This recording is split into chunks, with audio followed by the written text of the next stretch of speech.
बल्कि मिलाद मनाने का बेहतरीन तरीका ये है कि गुनाहों से हिजरत करो और नेकी की तरफ आओ। और हुजूर अलैहिस्सलाम का खाका बन ही नहीं सकता है। मुसलमानों को चाहिए कि वो अपने नबी से अपनी निस्बत को मजबूत करें, मोहब्बत रसूल की तरफ आए और हुजूर अलैहिस्सलाम की तालीमात को ज़्यादा से ज़्यादा आम करें।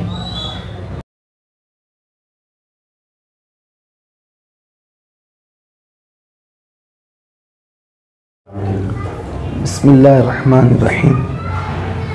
आज रबीउल अव्वल शरीफ की 12 तारीख़ है, 30 अक्टूबर 2020 और 12 रबीउल अव्वल 1442। रबीउल अव्वल शरीफ की 12 तारीख़ को हम सब के आका मौला मोहसिन कायनात, मोहसिन इंसानियत हुजूर अकरम सल्लल्लाहु अलैहि वसल्लम की विलादत हुई। आपकी विलादत मक्कतुल मुकर्रमा में हुई और मशीयत को ये मंजूर था कि ऐसे इलाक़े में आपकी विलादत तैयबा हुई जहाँ पर हर जुर्म मौजूद था।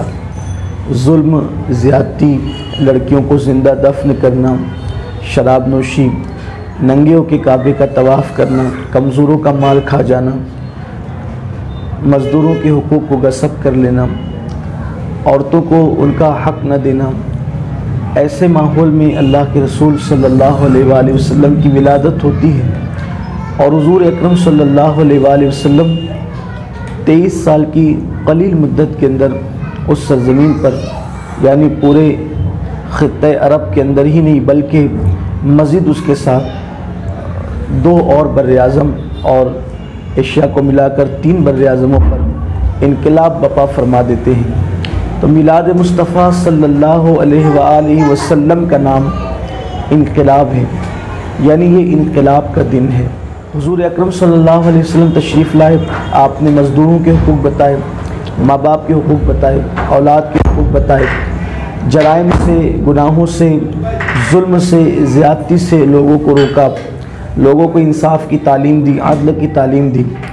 मिलाद मुस्तफ़ा सल्लल्लाहु अलैहि वसल्लम का मतलब अगर हम सिर्फ ये समझते हैं कि चंद जलसों की महफिल कर लें या जुलूस में शिरकत कर लें या कुमकुमे लगा लें, मोहल्ले सजा लें, अगर सिर्फ इसी को हम मिलाद मुस्तफ़ा तसव्वुर करते हैं तो ये हमारे लिए इंतहाई कम नसीबी की बात है।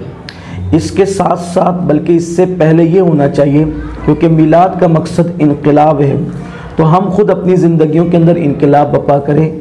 जिन चीज़ों के ख़ात्मे के लिए अल्लाह के रसूल सल्लल्लाहु अलैहि वसल्लम तशरीफ़ लाए थे, जैसे आपने नशे का ख़ात्मा करना था, आपने नाजायज़ म्यूज़िक का ख़ात्मा करना था, आपने जुल्म जबर का ख़ात्मा करना था, आपने हक़ तलफ़ियों का ख़ात्मा करना था। अगर हम वो सब कुछ कर रहे हैं तो कहीं ऐसा तो नहीं कि हम कुफ़ार अरब के तरीक़े पर चल रहे हैं। और अगर हम वाकई हुज़ूर अलैहिस्सलाम से मोहब्बत और उल्फ़त रखते हैं तो ये इस बात का तकाज़ा करती है मोहब्बत रसूल कि जिन चीज़ों को हुज़ूर अकरम सल्लल्लाहु अलैहि वसल्लम ख़त्म करना चाहते थे हम भी उसको अपनी ज़िंदगी से निकाल दें। अल्लाह तबारक व तआला जब रब होकर अपने महबूब की खुशी के लिए क़िबला बदल देता है, पहले क़िबला बैतुल मुक़द्दस था लेकिन हुज़ूर की खुशी के लिए अल्लाह ने क़िबला बदल दिया। तो जब अल्लाह रब होकर महबूब की खुशी के लिए क़िबला बदल देता है तो मुसलमानों को भी चाहिए कि वो अपने नबी की खुशी के लिए अपनी गुनाहों की ज़िंदगी को छोड़कर नेकियों की ज़िंदगी की तरफ आएँ, ज़िंदगी बदल दें। अगर ज़िना आम होता रहा, लड़कियों के साथ बदकारी आम होती रही और फिर मिलाद मनाया जाता रहा तो मैं समझता हूँ कि हुज़ूर अकरम सल्लल्लाहु अलैहि वसल्लम को इससे खुशी नहीं होगी। बल्कि मिलाद मनाने का बेहतरीन तरीका ये है कि गुनाहों से हिजरत करो और नेकी की तरफ आओ। और जो हम अब रसूमात कर रहे हैं वो भी करते रहें, उससे इनकार नहीं किया जा सकता, इसलिए कि ये मिलाद मुस्तफ़ा की अलामत है। और अपने नबी से अपनी निस्बत को मजबूत करें और अपने बच्चों के दिलों में भी इश्क़ रसूल सल्लल्लाहु अलैहि वसल्लम पैदा करें, क्योंकि बग़ैर इश्क़ रसूल के हमारा ईमान मुकम्मल नहीं हो सकता। डॉक्टर इकबाल कहते हैं बमुस्तफ़ा बरसा ख्वाहिश रा के दी हमाओस्त, अगर बऊ न रसीदी तमाम बोला हबीस, कि पूरा दीन मुहम्मदुर रसूलुल्लाह की ज़ात है। जो इनके करीब आ गया वो दीनदार हो गया, जो इनसे दूर हो गया वो बोल हबी के अंदर मुब्तला हो गया। अस्सलामु अलैकुम वरहमतुल्लाहि वबरकातुहू। असर हाजिर में किन तालीमात को अपनाने की ज़रूरत है आप सल्लल्लाहु अलैहि वसल्लम की? देखिए हुज़ूर अकरम सल्लल्लाहु अलैहि वसल्लम की हर तालीम हुजूर अकरम सल्लल्लाहु अलैहि वसल्लम ने जो भी फरमाया उन तमाम तालीमात को अपनाने की ज़रूरत है, इसलिए कि इस्लाम मुकम्मल दीन है।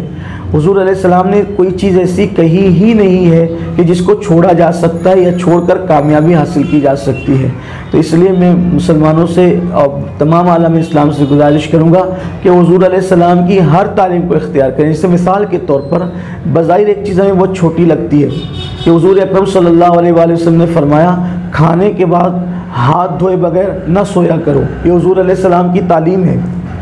बज़ाहिर ये बहुत छोटी सी बात लगती है, लेकिन खाने के बाद अगर हाथ धोए बगैर हम सो जाएं तो हमें कीड़े काट सकते हैं, जानवर काट सकते हैं। तो हुजूर अकरम सल्लल्लाहु अलैहि वसल्लम को ये भी गवारा नहीं है कि मेरे किसी उम्मती को कीड़ा काट ले।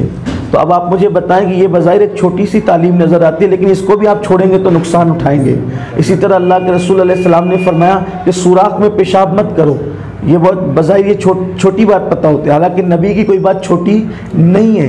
अगर हम ये समझते हैं कि नमाज का हुक्म दिया, नमाज पढ़ेंगे लेकिन सुराख में पेशाब करेंगे, इसका नुकसान क्या है? इसलिए कि सुराख के अंदर छोटे छोटे कीड़े होते हैं। जब आप उस सुराख में पेशाब करोगे, सांप होगा, बिच्छू होगा, छोटे कीड़े होंगे, तो वो पेशाब की गर्मी पाकर बाहर निकलेंगे और आपको वो डंक मार सकते हैं। तो हुजूर अलैहिस्सलाम की किसी भी तालीम को हम छोड़ेंगे तो नुकसान में जाएंगे। बल्कि आज मुसलमानों के नुकसान में जाने की सबसे बड़ी वजह यह है कि हमने तालीमात मुस्तफ़ा को छोड़ दिया।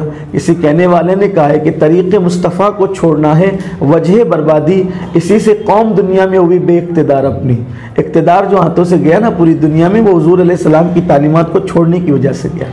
हाल ही में फ्रांस के सदर ने एक बदबख्ती की है, नबी सल्लल्लाहु अलैहि वसल्लम की शान में गुस्ताखी की, उसके बारे में देखिए, गुस्ताखी कोई करे और किसी भी मुक़द्दस हस्ती की शान में गुस्ताखी करे, बहरहाल गलत है। हमारा मज़हब ये कहता है, कुरान में अल्लाह फरमाता है कि तुम किसी के खुदा को बुरा ना कहो। हमारे मज़हब के अंदर ये क्योंकि वो तुम्हारे खुदा को बुरा कहेंगे।